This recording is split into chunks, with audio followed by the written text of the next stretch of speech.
All right. Welcome to the Conversations That Matter podcast. My name is John Harris, and I got another interview this week. I have Zach Garris with me, and not Harris, Garris. So it's a G, not an H. Zach, you're a brave man because, I have a career as a student right now in history, and I've studied a lot of antebellum sources. And of course, because of that, I've had to be a little bit familiar with the works of Robert Lewis Dabney. But in today's day and age, he's not a very popular guy. And you just came out with a book called Dabney on Fire, which I think would probably be the situation a lot of people today would love to see Dabney in, on fire. But you, of course, meant that in a positive way. So why don't you tell me about why you decided to publish this book and what you have gleaned from R.L. Dabney? And just tell me a little about yourself and what you're up to as well. Sure. Well, a little bit about myself. I'm a seminary graduate, went to Reformed Theological Seminary in Jackson, Mississippi, and I actually just finished law school, so kind of dabbling in two different fields. As far as Dabney, 19th century Presbyterian pastor and theologian, extremely influential, used to be considered a hero of the church, certainly in Presbyterianism. And he's really been dismissed. Today he's essentially ignored by most, even within Presbyterian circles, in my experience. Yet he was, as I said, extremely important. He was a leader in the Southern Presbyterian Church, particularly after the war between the states. And he was the first biographer of Stonewall Jackson. So he's, provided important resources there for later biographers. And yet he's ignored today because of his association with the Confederacy, and he owned slaves and defended the practice. As far as the book, why did I publish Dabney on Fire? Well, if you read Dabney's works, he's extremely helpful, very insightful, and a lot of his essays apply to today. When he speaks on some of the things I include in this book on government, feminism, he's dealing with the early stages of feminism, but his criticisms apply to today. And he was able to foresee a lot of the things that would happen in the future. And I think that's what makes Dabney so fascinating to read, is he's dealing with the early stages of progressivism in the United States, and he's predicting exactly where it's going to go. And so he does this with public education, with feminism, and some other government policies. And so that's why I published this book, is just to make it more accessible. You can purchase his works on your own. His discussions, his collection of his essays is available, but it'll cost you, over $100 for the 5-volume set. A lot of his works are available online, but they're usually scanned PDFs, and most people don't like to read those on your computer if you're like me. So what I did is I took 4 of his essays. I put an introductory essay at the beginning, and then I added footnotes, an introductory section to each essay of Dabney's, and then I also added some more subheadings and just made it easier to read. So really, the goal of this book is just making Dabney more accessible to readers today. Yeah, it was accessible. I really appreciated your headlines there. So when I was reading through it, I could figure out, okay, this is what he's talking about if I kind of lost track. And, you have 4 essays here. One is on parental responsibilities. One is on secularized education. The third one's on women's rights. And then the fourth and last one is on civic ethics. And, you could tell Dabney has a wide breadth of knowledge, and he's a deep thinker. And that probably is what inspired folks like Warfield and other Southern Presbyterians, especially, to look to him as this kind of monumental figure. And I know he's written, I believe, a systematic theology and other things as well. You're just kind of compiling more his social commentary, right? Is that correct? That's correct. And if people want more of his theology, I would encourage them to just go purchase his systematic theology. It is still available from Banner Truth. and it's very helpful. It was his lecture notes from his teaching, and he published it. This was actually the second edition. But yeah, that was highly praised. It was used in the seminaries, in the Southern Presbyterian seminaries in Yeah. the past. And so very influential work. Yeah, I first got into Dabney a little bit because, like I said before, my own interest and my own study in antebellum history, especially ecclesiastical history. And so, of course, I'm pretty familiar with the defense of Virginia in the South, which is what he wrote after the war. And, if you're a Christian, especially, but just if you're a historian, if you want to understand more of a Southern perspective, I think you really need to read that book. And there's a lot of historians at Christian institutions who don't even know that the book exists, which to me is a little bit, even if you don't agree with it, you have to contend with the arguments that he's making, I think, to be educated on the topic. So that's how I kind of got familiar with him. But then, as I was reading other sources and, postbellum history especially, I saw that Dabney would say things in different essays that were just prophetic. And you include one of these essays. I'm going to go out a little bit out of order, I guess, here, but your second chapter on secularized education, Dabney says something that just is prophetic. He says, this is in 1879. Just think about this, 1879. He says, the state will fall into the hands of teachers who will not even teach secular learning honestly. Money will be wasted, and the schools will become corrupting examples to their own pupils of slighted work and abused trusts. Christians must prepare themselves then for the following results. All prayers, catechisms, and Bibles will ultimately be driven out of the schools. Infidelity and practical ungodliness will become increasingly prevalent among Protestant youth, and our churches will have a more arduous contest for growth, if not for existence. That sounds like what we're living today, which is incredible to me that he could have seen this in 1879. And he has insights like this on other things. I mean, I think his essay on feminism, which you include, is the same exact way. But what gave Dabney this prophetic kind of eye to see what was happening downstream from his time? Yeah, that's a good question. You read that quote, that is fascinating. Here he's writing almost 100 years before the Supreme Court rulings driving prayer and Bible reading out of the public schools. And he's saying this is exactly what's going to happen. How's he able to do it? I think part of it is he was extremely well educated, had, as you mentioned, just a vast array of knowledge, but he was also very intelligent. He was very logical. And so he's able to see what's going on at the time. This newly introduced statewide public school system in Virginia, which was new in Virginia and in the South after the war. And he's just following the logic, as to what's going to happen. I mean, he makes the argument that it will not be a Christian system because it will have to cater to the lowest common denominator, which he says is atheism, secularism. And he's able to understand exactly what's going to take place. So I can't fully explain how he's so prophetic, but that's just my thoughts on his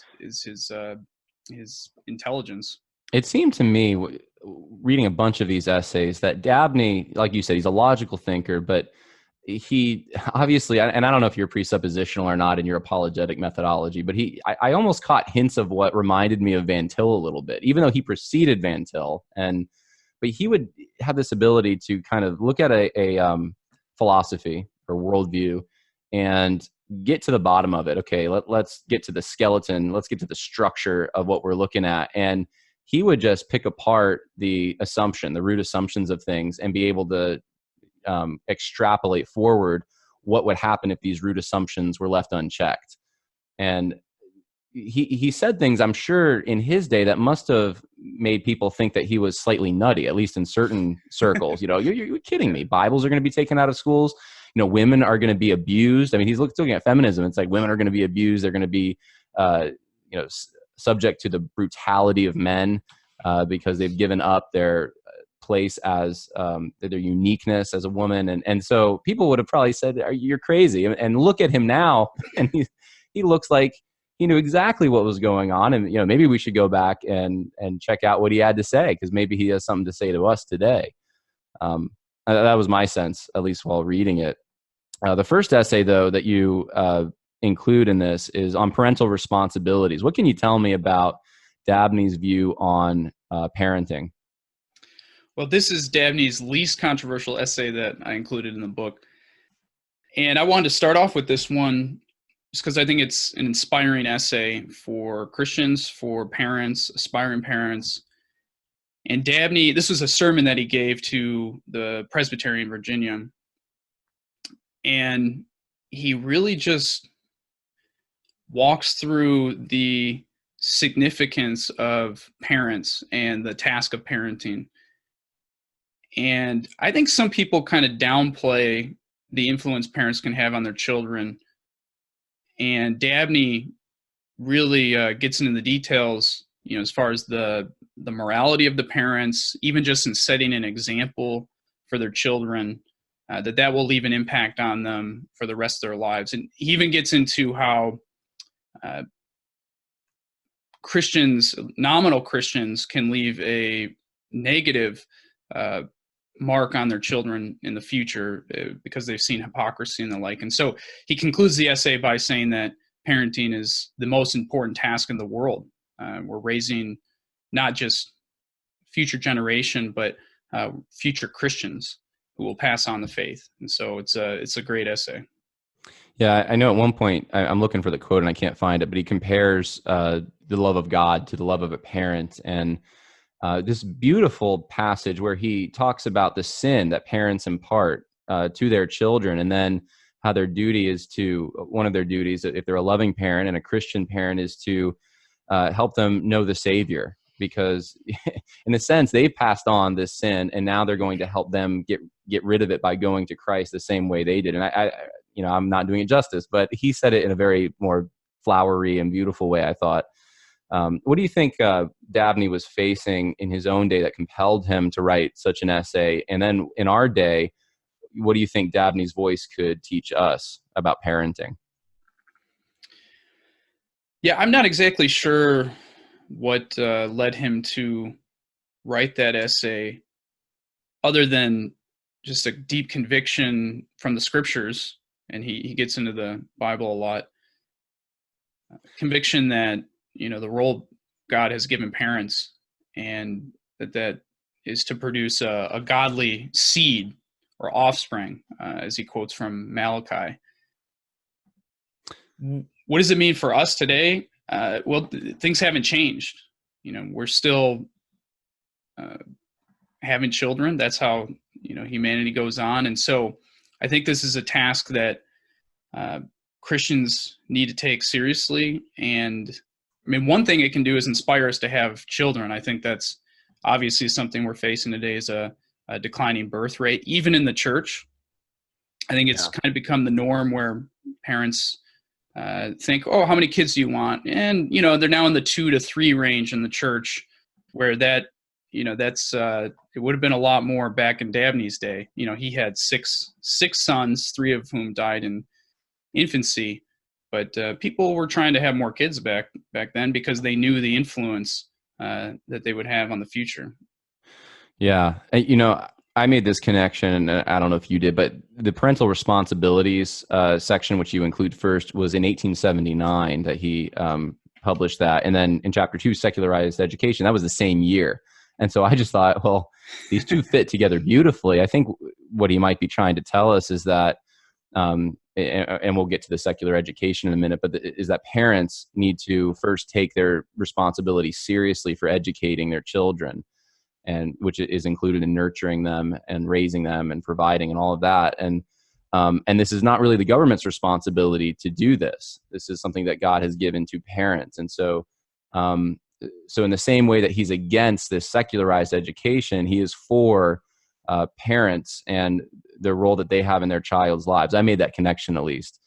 But let's get into the second one here. So controversy time, right? Secularized education. Dabney is against it, right? I mean, describe for me what Absolutely. he believes about education. Yeah, this is a fascinating essay. This is actually how I first got into Robert Dabney, was through his writings on education. I'd seen some quotes. I was reading some books on Christian education. I was like, whoa, this guy is impressive. And the point of the essay, it's an attack on the public schooling movement taking place, as I mentioned, in the South after the war between the states. And you had some public schools in the South, but this idea of a statewide movement was pretty new. It was first introduced in Massachusetts in the 1830s, and then it was making its way into the South after the war. And so Dabney believed that education was a task that belongs to parents, first and foremost. So they didn't necessarily call it homeschooling back in the day, but just the concept that parents are supposed to teach their children, how to live, some basic tasks in life, maybe even reading and writing, things like that. So I'm going to stop you real quick. So I just heard Zach Garris essentially say, without being presentist and taking the word homeschool and repackaging, putting it back in the 1800s, but the concept though, you're saying this isn't a new crazy idea. This has actually been around, and this was common in the United States before the Department of Education in the 1800s. So this isn't a new thing, I guess is my point. Is that right? Yes, absolutely. Homeschooling was the American tradition, especially in the South. The Puritans, had the public schools in the Northeast. They were local public schools, not statewide. But yeah, the Southern tradition was homeschooling. They would use private schools to aid the task. And so Dabney's fine with private Christian schools. He thinks that's great. He taught at one, was educated at these, kind of schoolhouses. But they were private and they were Christian. And so they were very different from the public schools that we deal with today. Yeah, fascinating. Yeah. So his concern then is that education is going to be secularized, as you said before, because if to get everyone in a room, and I think he even mentions Muslims eventually. He says they're a minority now, but eventually, you're going to have other sects and religions pop up, and if we want to have everyone in the same room learning, and this neutral ground is going to be secularism, which is in fact, a new religion, which I think is the point that he makes, is that this is a replacement of Christianity. And based on that, he predicts the sexual anarchy and everything else that we're seeing today. And I guess we've lived, with it since the 60s, with Bibles being taken out, prayer being taken out, so forth. So, yeah. And anything else that jumps out to you? I don't know if you had any favorite quotes or anything like that. I mean, the whole essay could probably be, you could just highlight the whole thing, right? But yeah, that's kind of what you end up doing with that one. Yeah. He says that non-Christian education is an anti-Christian education. And I think that's an important line. He says it a couple times in there. And so Dabney had no place for, unbelievers in an unbelieving system educating Christian children. And so, yeah, this is extremely applicable to our own day. He gives a lot of the arguments against that we can use today against our current public school system. And one thing, he gets into some things you don't always think about. I mean, he really emphasizes how other children will actually be one of the largest influences, negative influences, on the children we place in public schools, or that they can go for any school. The pooling of ignorance idea. Yes. Kind of, yeah. Yes. And so it's not just about the unbelieving instruction.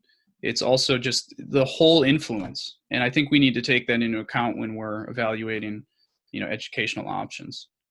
Yeah. It's interesting. Dabney, you didn't include these essays, but Dabney also wrote on geology in the Bible and a caution against anti-Christian science. And he seems to have this idea that education in general, and knowledge, I guess, in general, starts with, as Proverbs says, the fear of the Lord. There has to be an understanding there before you can really get off the ground intellectually, which I think maybe what reminded me a little of Van Til when I was reading it. But absolutely fascinating. I'm going to read one of the quotes that this is the first time he uses the word anti-Christian in the essay you've included, but he says the concept of neutral or secular education is not only impossible, so he makes a philosophical argument, this is impossible, you can't have it, but it is in fact anti-Christian, and goes on to predict more of what would happen. So I think everyone would do well to get this book and to read kind of in a more just an easier to read way with your headlines and everything, the headers there, what Dabney is saying. And I appreciated that. The next chapter that you've included, as I said before, and I just lost it. I believe that was on, let's see here, women's rights, and and he's writing this in 1871, right? So this is after Seneca Falls. This is actually after the war between the states. But he makes some predictions here as well. What can you tell me about his predictions on what would happen if feminism was left unchecked, and some of his critiques of the movement? Yeah, so Dabney is dealing with first wave feminism in the 1800s, and he sees it as an attack on the family, an attack on Christianity, especially the idea of male headship. And so he sees feminism as driving a wedge between husband and wife, and instead of seeing them as one flesh, one household, it's dividing them. And so husband and wife will actually be in strife with one another. And so his prediction is that feminism is going to undermine the family, undermine Christianity, weaken the church. It's going to make the situation for women actually worse. They thought it's providing freedom, but it was actually, in Dabney's view, going to make things much worse for them. Yeah, there's a famous quote from this essay, or is it this essay, or is it the one about American conservatism? I think it's from this one. I marked this one. I love it. Oh, did you? Yeah. Do you want to give it, or you want me to read it?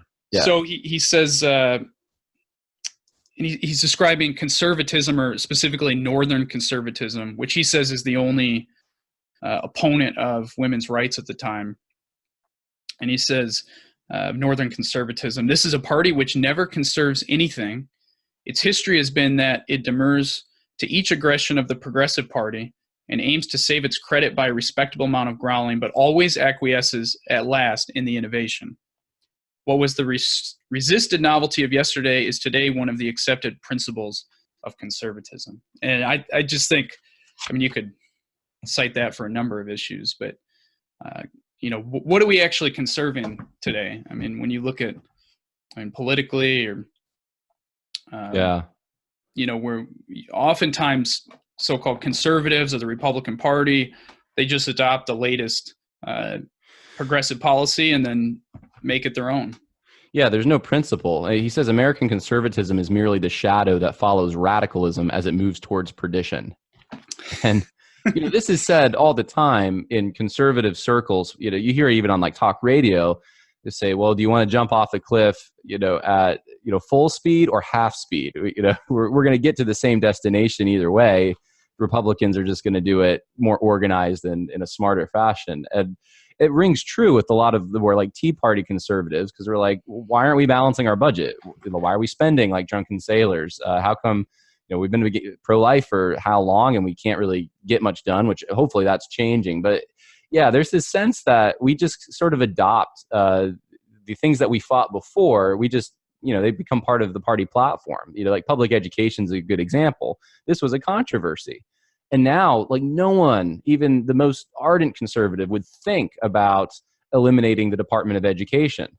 Well, maybe the most ardent, but, there's not many. And they would probably be laughed out of the room. You can't do that. That's, fundamental right.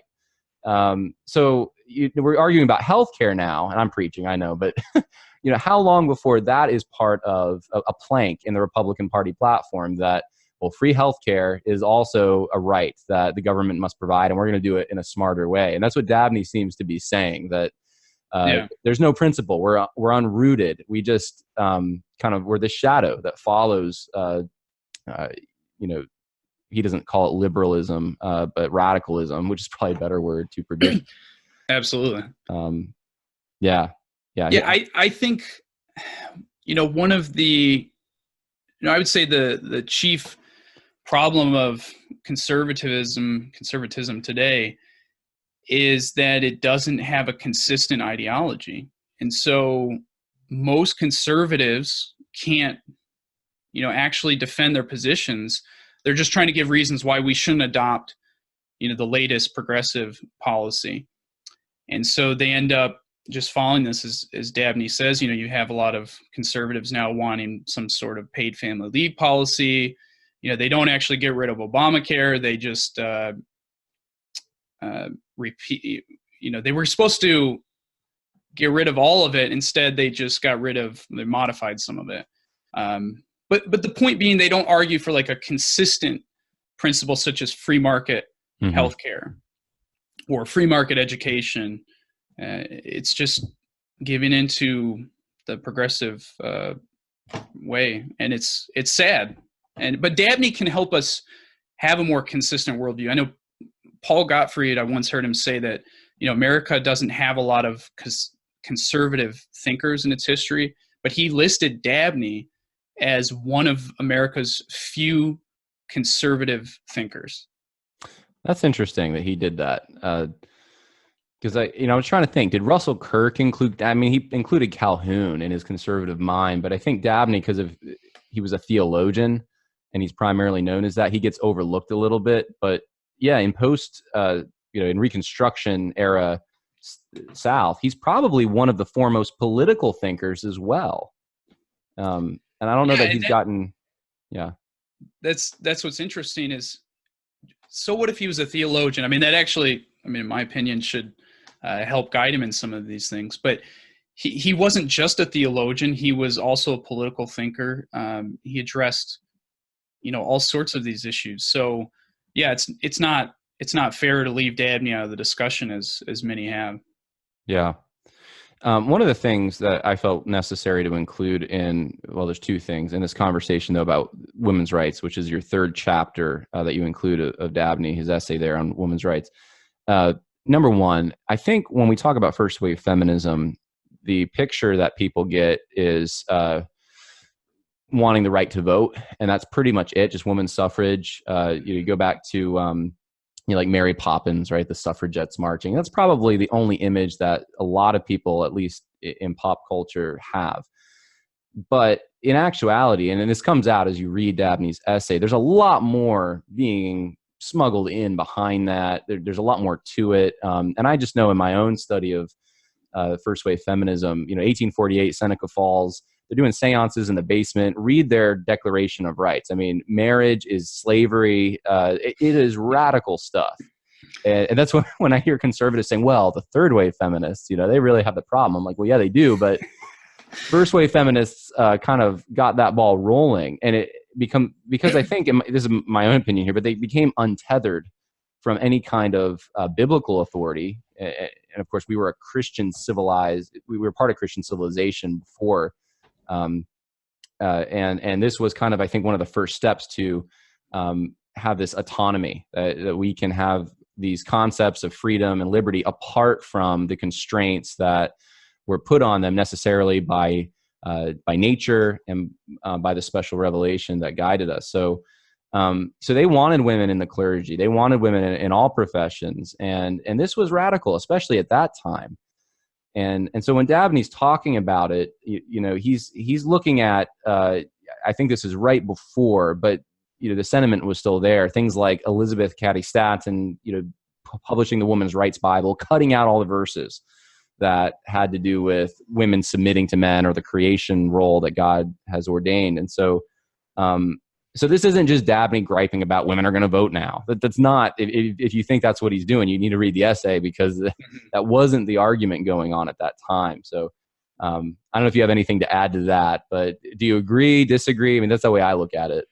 No, I completely agree. And this is something that needs to be said more often, is that first wave feminism was, the origin of later feminism. I mean, modern feminism today has its roots in this movement, and it wasn't just for the right for women to vote, but it was also for really undermining marriage. As you said, Elizabeth Cady Stanton was a radical. She, did not like a lot of things written in the Bible about gender roles. And so she's downplayed today. A lot of times people like to talk about Susan B. Anthony because she was less controversial, but Stanton she has quotes about wanting no-fault divorce, like easier divorce laws, and a lot of these things that the feminists got later down the road. There were also women pastors, as you mentioned, wrapped up in the movement. And of course, they don't get the attention that Susan B. Anthony does. But even she herself was a Quaker. This was not an Orthodox Christian. And so, yeah. I mean, people should study the feminist movement more. Yeah. And I know we're not here to just discuss that, but it has to be kind of brought up in this discussion.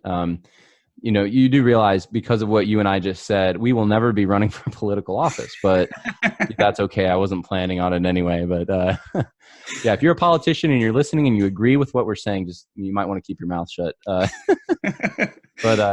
so Dabney, whether you agree with all his critiques or not, there's a general kind of attempt to bring scripture to bear on this topic. And the other thing I wanted to bring up with this chapter to transition is, today, this is kind of an issue. I know you were mentioning to me before we started recording, even in Presbyterian circles, this is an issue. But I know in the SBC right now with Beth Moore, this is an issue. Preaching. We have some of our SBC seminaries, women on the board. So they're making decisions about curriculum for men. And there's this idea that a woman can really do anything as long as they're not ordained as a pastor. They could be the president of the Southern Baptist Convention. This idea has been floated now. And I got in, I don't like getting in Twitter wars. I got into one, though, starting last night a little bit, and about feminism. And just to see what people are saying about feminism, my head's spinning, because it's just so detached from biblical truth. So I think we know what Dabney would have said if he were alive today about those things. But as you've interacted with Dabney, as you've read some of his critiques, what would you have to say to modern PCA and SBC folks that are in conservative denominations wanting to transition them into this more egalitarian mold? Well, I think first and foremost, they're catering to the culture rather than basing their views and practices on Scripture. Scripture speaks very strongly about gender roles and, men as having a position of leadership in the home and in the church. And I feel what we're seeing today is Christians wanting to, appease the culture in a lot of ways. They want women. We want to put women in positions of some sort of authority, get them on staff roles and leading Bible studies or whatever we can do to make it look like we're not sexist to the culture. And I think that's just not how we should be doing things as Christians. We should be going to the Scriptures first, looking at what it says about men and women and gender roles, and going from there, rather than trying to please people who really don't care what we do anyway. I mean, they're going to call us, sexist, homophobic bigots anyway. So I just don't understand why we're trying to cater to these people. Yeah, I would agree with you there. I think one of the strengths of Dabney is he looks at the role of women and he elevates it and says, this is what God created. How beautiful is this? And you want to go destroy it. And, you're in an attempt to be like men, you're giving up one of the greatest gifts God's given you. And I think that's powerful. And I don't hear a lot of that. And maybe even from myself, I tend to get into discussions about, okay, well, what does Genesis chapter 2 say about women's role as a helpmate? Or, what does Paul have to say in, the three main passages that he talks about women's roles in the church and in the home? And, maybe Dabney has something to teach us on this. Yeah, go for that, but also elevate who a woman is in the eyes of God and how that's unique and to be celebrated. And I don't know if we do enough of that, but. Yeah, just if I can comment there, I mean, Dabney, he sure gets this image of being a sexist guy who doesn't like women or anything. But look, we need to understand people at their time. I mean, this was a man who had a wife. I mean, he cared very much for his wife if you read his letters and these things. And if you read this women's rights essay, he, has a lofty view of women. He views women as needing to be protected and cared for, and they have the great task of motherhood. And so he, as you said, he just has this very high opinion of women, but he understands that they're different from men and they have different roles. And when you spurn those roles, you are going to cause some problems. And so, one of the subheadings in this chapter is women spurning their protectors. And so he gets into that more in detail, but it's the idea that feminism is actually throwing off male protection. And that's part of why it's putting women in a worse place, is leaving them vulnerable. Well, he uses words like they're going to be corrupted, and he doesn't want to disparage them. He uses the word disparage. He says, I'm not disparaging them, but I am looking at the role that God gave them and wanting to champion that. But there's in the section that you, I think, mentioned, there's a story, right, about a man. Yeah, you want to tell that story real quick? Let's see if I can recall it all. There's a man on was it a railway? Yeah, I think he's sitting on a railroad. Exactly right. He's sitting there going somewhere. And the woman asks him for his seat. Won't you do the honorable thing, give up your seat for a woman? And the man says, let me ask you, are you part of the women's rights movement? Or are you a women's rights woman? And she says, yes, I am. And I don't remember his exact response, but it was something. He says, so he says, I will surrender it cheerfully, meaning his seat, madame, as I always do, but will beg leave first to ask a civil question. Are you an advocate of the modern theory of women's rights? And bridling up with intense energy, she replied, yes, sir, emphatically. I let you know that it is my glory to be devoted to that noble cause. And he says, very well, madame, said he. Then the case is altered. You may stand up like the rest of us men until you can get a seat for yourself. So I thought it was, Dabney is like, this is what you want. You're going to be treated like men. So, yeah, it's a great story. Really illustrates the point. Unless there was something else you wanted to add to the discussion of women's rights, I wanted to jump to the last chapter. I want to maybe get into the idea of hierarchy, but I don't know if you want to wait on that. Yeah, let's do that at the very end, okay. Because we need to talk about that, and we need to also talk about what to do with Dabney, because he's so vilified. So, you guys are talking about Dabney and you're saying positive things, and we need to maybe have a little discussion on that. But so let's talk about hierarchy after we briefly discuss his last chapter, the last chapter you include, which is on civic ethics. Frankly, I got through this pretty quick because I didn't have a lot of time, but it is a deep chapter. And my takeaway was Dabney doesn't like the idea that sovereignty rests in people. He thinks that it rests in God, and God is the one who ordains government. And he outlines what kind of circumstances would arise that would require or allow us to rebel against government, if you want to use that term, or cast it, illegitimate government, cast it off, and then in what circumstances to submit and so forth. So it was fascinating and applicable. Could you kind of walk me through what his argument is here? Yeah, well, it's hard because he gets into a lot of aspects of government. This is one of his more philosophical works in this book. Probably the hardest one to read. That's why I put it last. I should mention there that Dabney was a philosopher, and so he actually gets into a lot of difficult issues at times. So in the civic ethics essay, he's really laying the grounds for government. He says, as you mentioned, that government is founded by God. It's instituted by God. And so government has authority over us as citizens. He has to deal with some differing views, and so he criticizes the social contract theory, the idea that we, assented, made some social contract for this government. And so he criticizes that. He criticizes the divine right of kings. And so in a lot of ways, he's defending the American form of government, republicanism.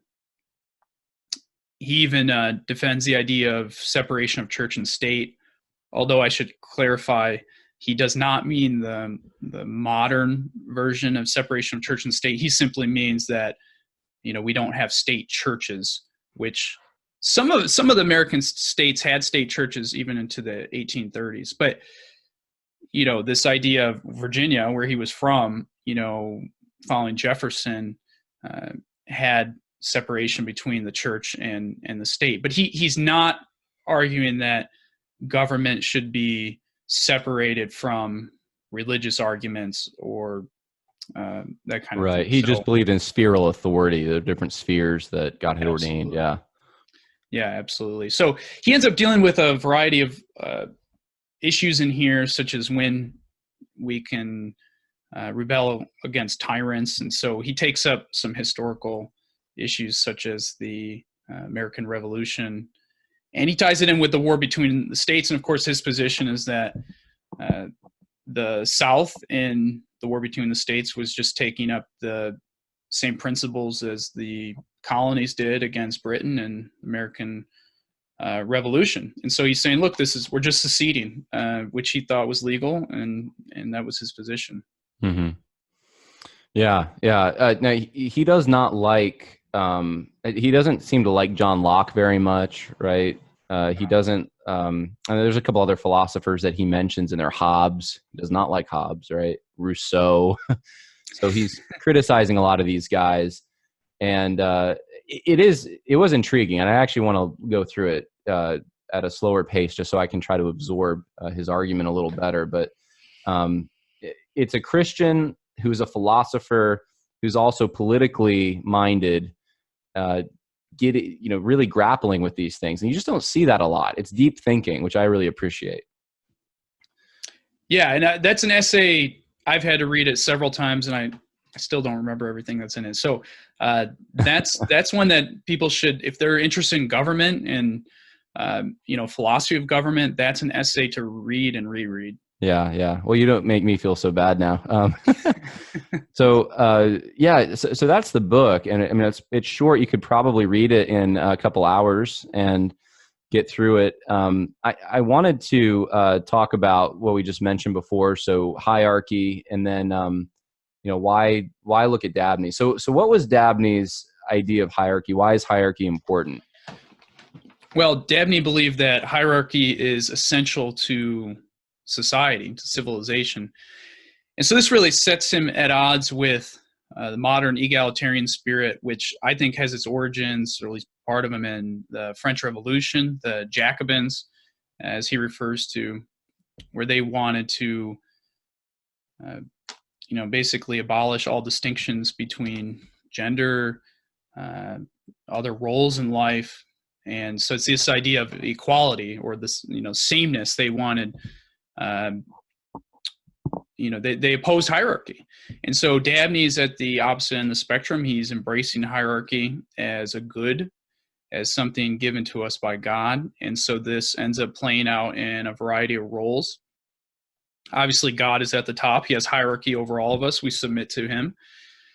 But he's also instituted government as having authority over us. And then this also plays into the roles of, husband being the head of the household, and wives are supposed to submit to husbands, and children are supposed to submit to parents. And it also ties in with his view on slaves obeying their masters. Of course, he would also say masters, as the scriptures say, should treat their slaves well. So it really, it plays into all of life. And that's why I think this is an important topic. And it comes up in a lot of his writings, and it comes up in pretty much every single one of these essays in this book. Yeah, and it's funny, the word equality, or equal, all the words in that family, they appear about 73 times. I don't know if you did a search on this, but I did. And in the book, he uses it a lot. And yeah, he makes a distinction here. He talks about Jacobin equality.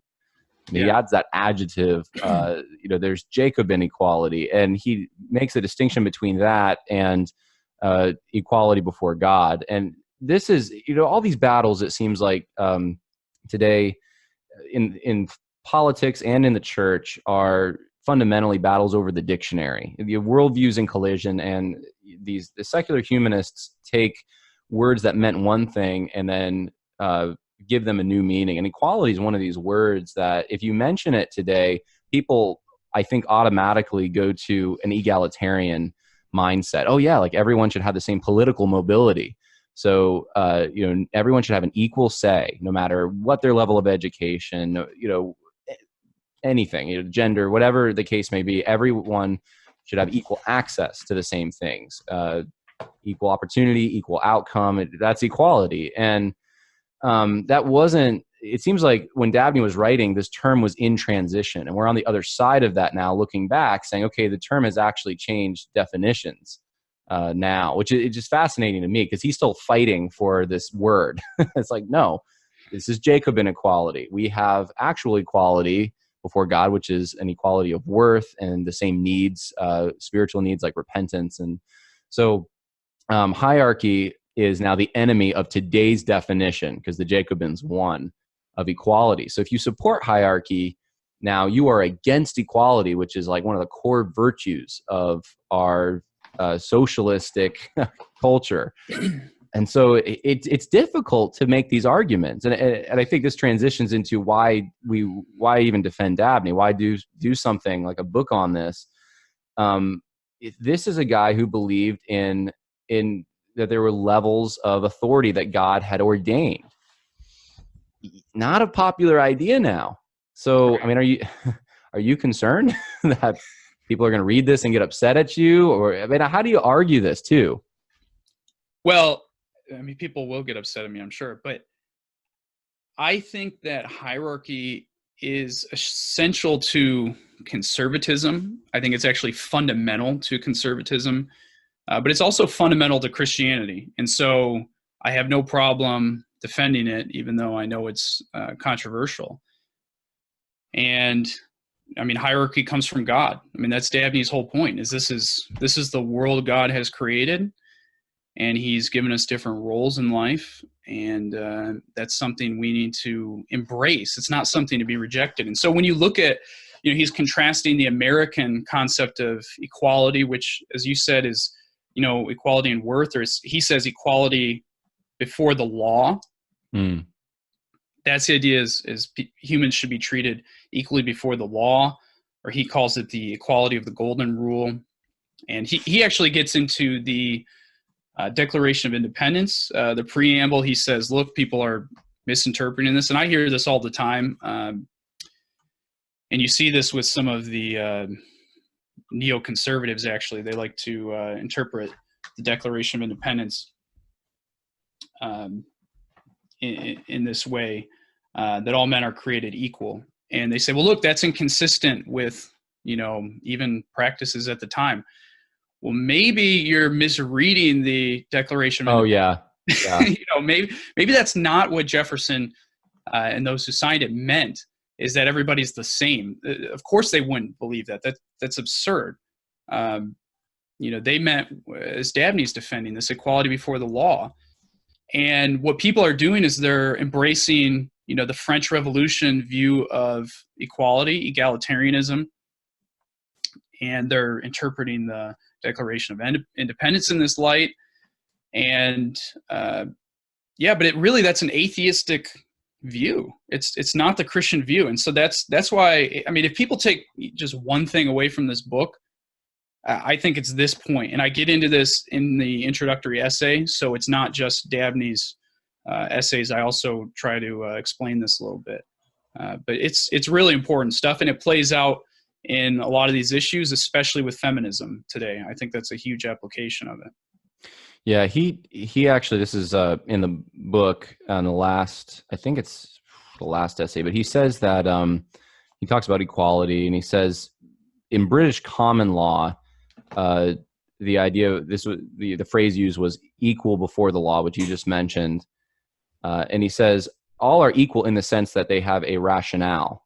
They're responsible and they have an immortal destiny, and they're inalienable, entitled to pursue that. And that's really where it ends.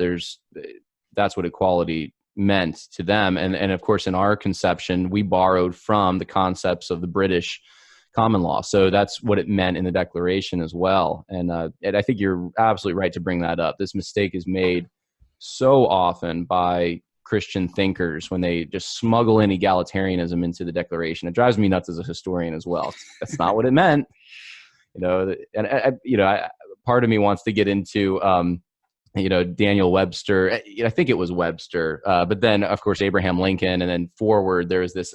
They constantly abuse the Declaration that way, but we won't go there. But yeah, hierarchy. You said it's fundamental, and another word that came to my mind. Would you say that hierarchy is inescapable? Would you go that far, or you?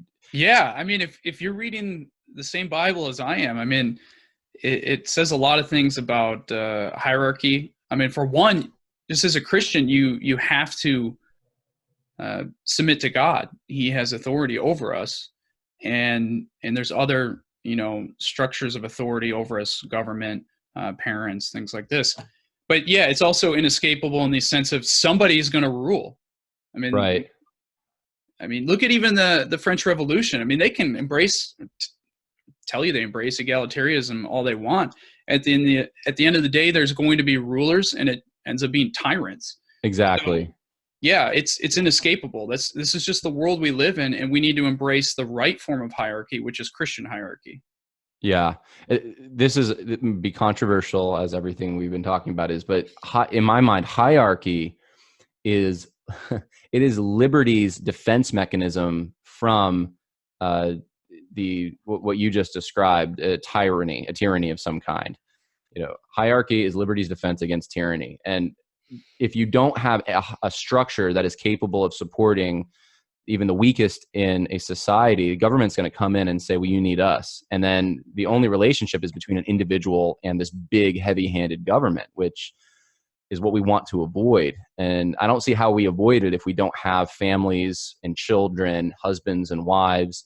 And of course, the other one that Paul talks about, he talks about those two relationships, but in Ephesians chapter 6 and then in Colossians 4, he adds to those two slave and master as well. And it was a pagan slave system in the culture he was talking to, but Christians want to shy away from that, and I don't look at that as we got to reinstitute the kind of slavery that was in America at all, but just the idea that there are those who are in charge of a labor force, and then there are those who are doing the labor. So if you want to take that to business today, there's a hierarchy there. And, this gets into private property and other things. And it's all a needle in the eye of the government, because the government doesn't have authority there. So Dabney is just forward thinking in my head when he looks at this and says, hey, we need some principles, and hierarchy is one of the mainstays. Now, why do this book? Why get yourself into a situation where people could look at you and say, are you a bigot? You supported Dabney in this. I mean, how should we think about someone like Dabney who, let's face it, he held slaves, right? And we don't like that today. So tell me your thoughts. Well, first off, I don't think this, people being uncomfortable with Dabney and slavery, I don't think it's going to be limited to Dabney. We're seeing it with other positions as well. Whitfield, yeah. Just other men such as Whitfield, Jonathan Edwards had slaves, and as did Thomas Jefferson, George Washington. So, Dabney was not alone as a man who held slaves in the United States. And so we have to ask the question, is it okay to promote these men? And I think the answer is yes. I think that there's nothing about Dabney that, in my mind, disqualifies him from, the fact that we can read him, study him, benefit from his writings, and even promote his writings and promote the man himself. And so I mean, he was an Orthodox theologian. He was a moral man. He was a good man. Was he controversial even in his time? Yes, in some ways. But I just don't see what would lead us to not be able to promote him. Even if you don't agree with everything he wrote or said, that's fine. That's, I think, to be expected with anyone. And I don't think just because of his association with slavery that we should ignore him. I think that's to our detriment. So at best, even if those who disagree with him, they have something to learn from him, right? You are taking the extra step and saying, well, not only do we have something to learn, but we have something positive to learn. So there's something to promote here in some of these essays. And I would agree with you. I think the essays that you included are worth looking at and learning from and promoting some of the concepts there because they're biblical. He's just applying them to culture. But, there's an idea, and we don't have time to flesh this out. We're kind of towards the end of our discussion here. But there is this idea that slavery is like the chief sin. Racism, slavery, sexism. These are you don't have like in the church groups that are accountability groups for those who struggle with, let's say, racism, right? Like you don't get there's no compassion there. As soon as someone says something that could be even taken possibly as racially insensitive, they are blacklisted forever. At least I've seen that over and over. And it's interesting to me because I believe, racism is a sin, obviously. Slavery, though, in and of itself is not. Now, you can have bad slave systems. The Roman slave system was a bad slave system. I don't think they had gladiators in the American South, right? But there's a way to, as Paul says, participate in evil systems as a Christian and be a salt and light in that system. I think about the abortions happening in this country and our tax money that might be going to it, or think about the welfare system, or think about sweatshops that create products that we buy in Walmart and stuff. There's entryways into which we sometimes participate in these things, but we're not guilty of them, and we can do so in a Christian way that brings hopefully salt and light to that. And I would look at Dabney kind of that way. Is this he's not. Dabney says in the defense of Virginia in the South that Virginia was foremost in wanting to stop the slave trade. He hated the slave trade. And one of the reasons the Confederate Constitution outlaws it, but he I think without reading the entire book here on camera, Dabney said that there were many sins attached to it, and he was against those things and tried to be biblical within the world that he was in, which is, I think, what God expects of all of us, right? In the context that we're in to serve him. So you look today at a guy like MLK, right? And I'm sure, you've heard about the findings, I think it was last week, that were released of MLK in a situation where there was a rape going on. He's giving advice on how to do it, and he's laughing and all these horrible things. He's grandstanded. I think I created a word. He's elevated, right? He's a hero, and he's celebrated as this messianic figure, and yet his personal life is completely antithetical, out of sync with Scripture. He was a heretic in many ways. Just read his doctoral dissertation. There's no indication he changed from that. But yet, because of his "I have a dream" speech, he is completely a hero. And I think his "I have a dream" speech, is great. We should champion that. But he gets a pass, and Dabney doesn't. And that's the interesting thing to me is that someone so outside of the scope of orthodoxy and even just basic biblical fidelity is given this conference last year, MLK 50, and yet Dabney is, Christianity Today used to publish things about him in a positive light. You can't get anyone to touch him with a 10-foot pole now. So that's my rant on that. But I don't want to do more talking than you. I probably already have.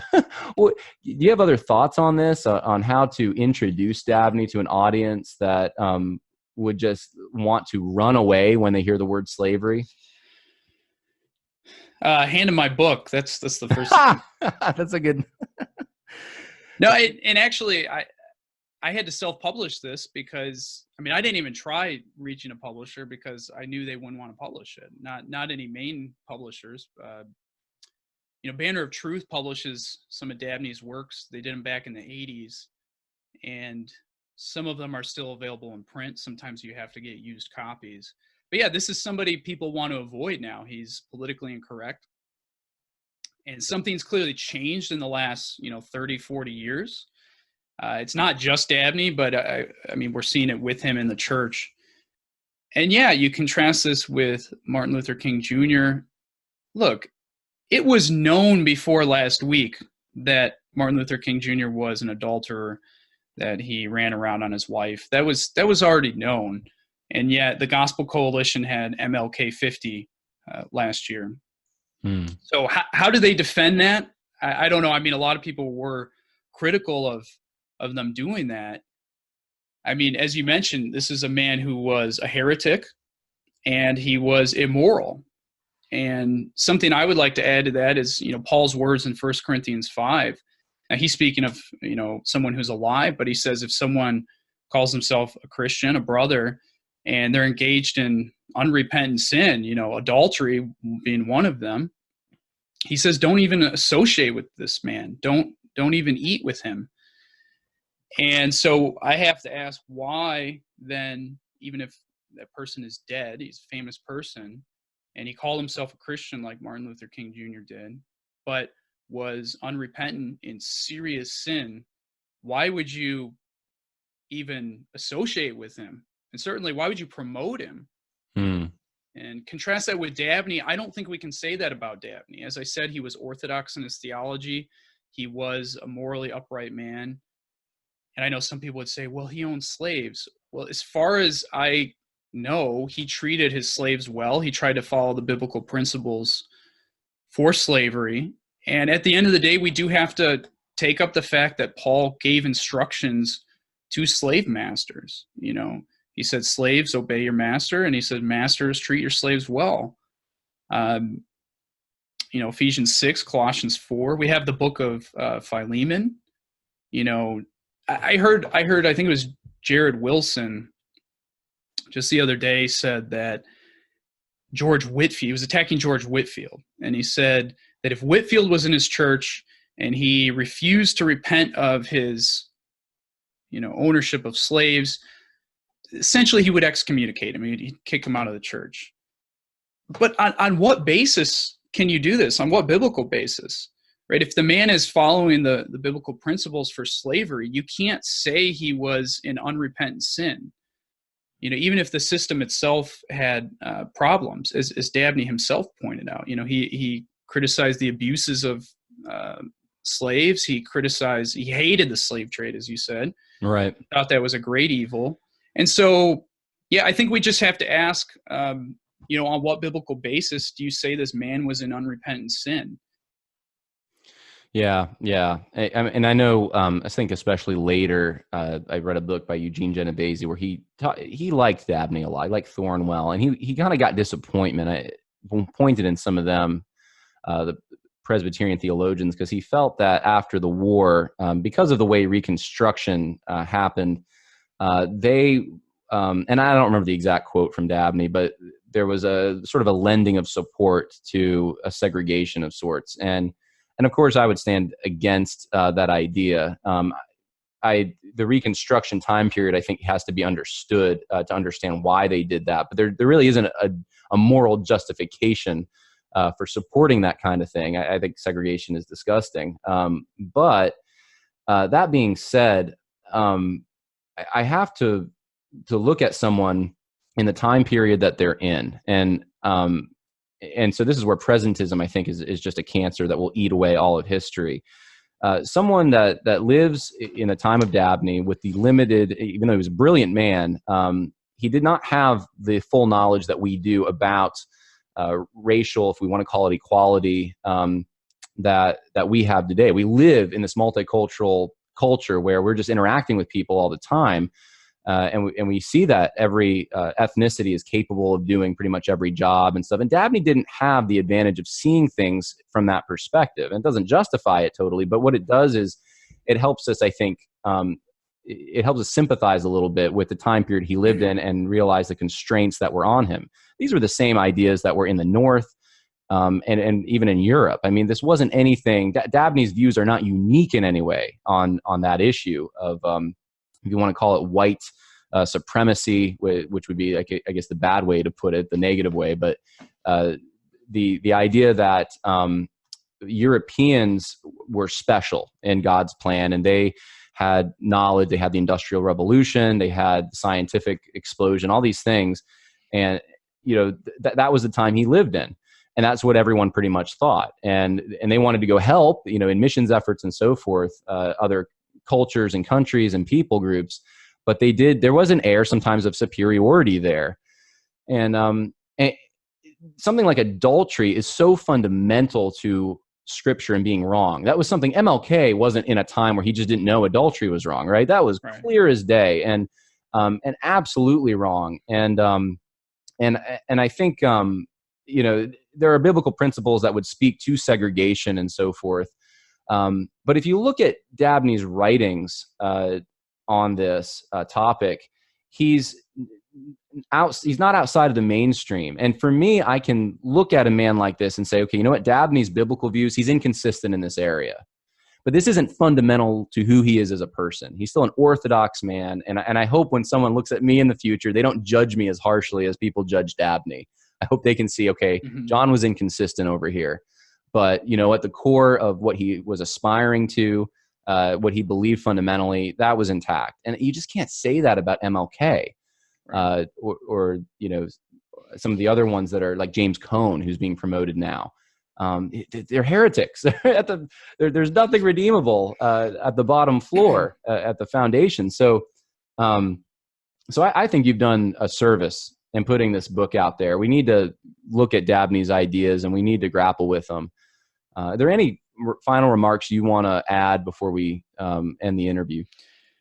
I mean, I would just say, as far as your last comments, Dabney was a man of his time, and this is going to be the case really with anybody you read from the 19th century. And so, just try to understand them. You can disagree with them, but it doesn't mean you have to dismiss the rest of their writings. And so, yeah, Dabney's someone we should embrace. We should read him and study him and learn from him.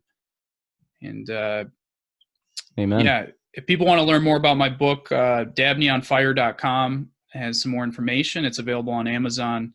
I think people will like it. I really, that's why I put this book out. I want people to enjoy Dabney's writings and benefit from them. All right. Go out there to dabneyonfire.com or search for Dabney on Fire at Amazon. And how can people be praying for you other than that, people won't come and harass you at your house? Well, just I got some things going on in life. I got to take the bar exam end of July. I'm getting married in August, so I have a lot going on. But yeah, pray that people don't harass me over this book too much. I don't think your wife would appreciate that. All right. No. Well, God bless, Zach. Have a good day, and thanks for joining me. Bye now. All right. Thank you.